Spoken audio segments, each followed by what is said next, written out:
আসসালামু আলাইকুম, welcome to my channel. আজ নিয়ে হাজির হলাম নতুন আরও একটি রাস্তার রেসিপি, আর তা হচ্ছে সুজির পিঠা বা সুজির বিস্কিট। এটি খুব সহজেই ঝটপট তৈরি করে নেওয়া যায়। এই বিস্কিটটি খেতে যত মজা, এটি তৈরি করা তত সহজ, সেই সাথে এতে ব্যবহার করা হয় মাত্র 3টি ইনগ্রিডিয়েন্টস। তো চলুন আমরা এবার দেখে আসি মূল রেসিপিটি। এখানে আমি নিয়ে নিচ্ছি একটি নর্মাল টেম্পারেচারে থাকা ডিম। ডিমটা যদি ফ্রিজে থাকে সেই ক্ষেত্রে আপনারা 30-40 মিনিট আগে বের করে নেবেন। এখন আমি ডিমটাকে হ্যান্ড হুইস্কের সাহায্যে একটু ফেটিয়ে নিচ্ছি। আপনারা চাইলে কিন্তু এই কাজটা কাঁটা চামচের সাহায্যও করতে পারেন।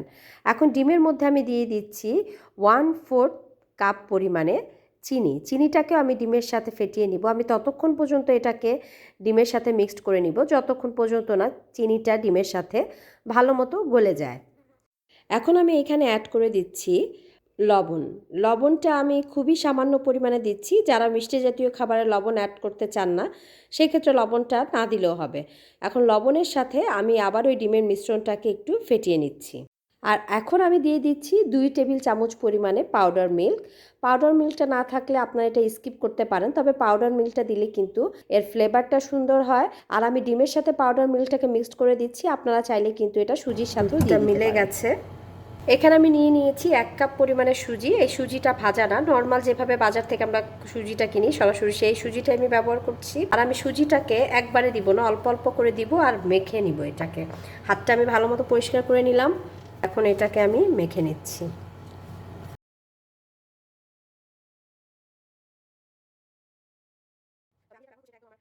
ডিমের সাইজ ছোট বা বড় হওয়ায় আমার সুজির পরিমাণটা কিন্তু একটু কম বেশি হতে পারে, সেটা একটু লক্ষ্য রাখবেন।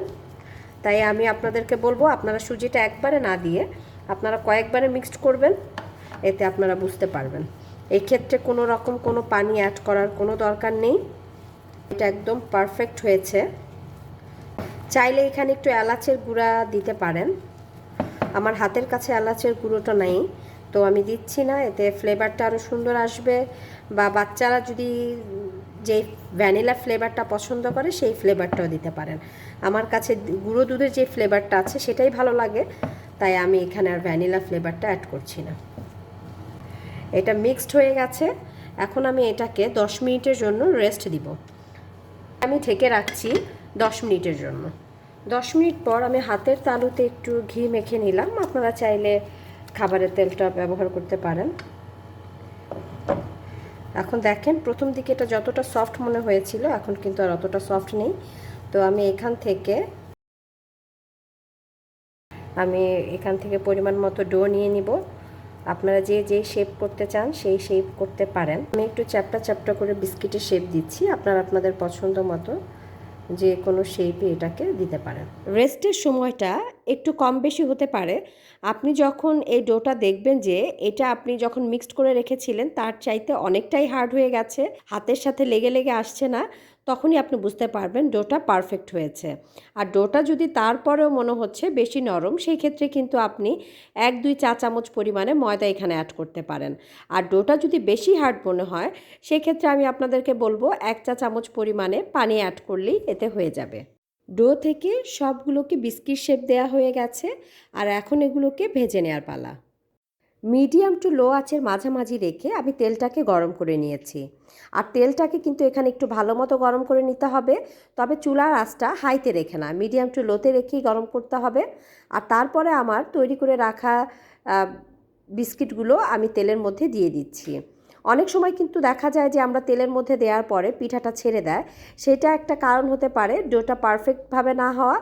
পিঠা ছেড়ে দেওয়ার আরও একটি কারণ হচ্ছে তেলটা ঠিকমতো গরম না করে পিঠাগুলো দিয়ে দিলে। বিস্কিটগুলোর এক পাশে কালার চলে আসলে আর সেই সাথে একটু হার্ড হলে তারপরে এগুলোকে উল্টে দিব, কারণ এই পর্যায়ে কিন্তু পিঠাগুলো বেশ নরম থাকে, তো একটু সাবধানে এটাকে উল্টে দিতে হবে। ও আর একটা কথা, চুলার আঁচটা কিন্তু মিডিয়াম টু লোতে রেখেই এটা ভাজতে হবে, একটু সময় নিয়ে ভাজতে হবে। এতে করে পিঠার উপরটা যেমন হয়ে যাবে ভেতরটাও কিন্তু সেই একইভাবে মচমচে থাকবে। আমি এখন পিঠাটাকে ভেজে নিব ব্রাউন কালার করে। পিঠাগুলো আমার পছন্দ মতো কালার চলে এসেছে, আর এখন আমি এগুলোকে তুলে নিচ্ছি আর রেখে দিচ্ছি কিচেন টিস্যুর উপরে। এতে করে এক্সট্রা যে তেলটা আছে সেই তেলটা টিস্যুটা অ্যাবজর্ব করে নেবে। পিঠাটা গরম অবস্থায় যতটা নরম থাকে, এটা কিন্তু যখন ঠান্ডা হয়ে যাবে তখন এটা একটু শক্ত হয়ে যাবে। আর এভাবে আপনি বানিয়ে এই পিঠাগুলোকে 15-20 দিনের জন্য যে কোনো এয়ারটাইটের বক্সে রেখে সংরক্ষণ করতে পারেন। আমি আপনাদেরকে একটা ভেঙে দেখাচ্ছি এর ভেতরটা কেমন হয়েছে।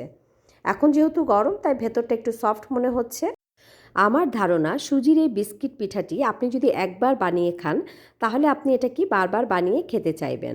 আমার এই রেসিপিটি ভালো লেগে থাকলে আমার চ্যানেলটিকে সাবস্ক্রাইব করতে ভুলবেন না। লাইক এবং শেয়ার করতে পারেন আপনার ফ্রেন্ডস এবং ফ্যামিলির সাথে। তো আজ এই পর্যন্ত, ইনশাল্লাহ দেখা হবে নেক্সট কোনো রেসিপি নিয়ে। সেই পর্যন্ত সবাই ভালো থাকুন, সুস্থ থাকুন। আল্লাহ হাফেজ।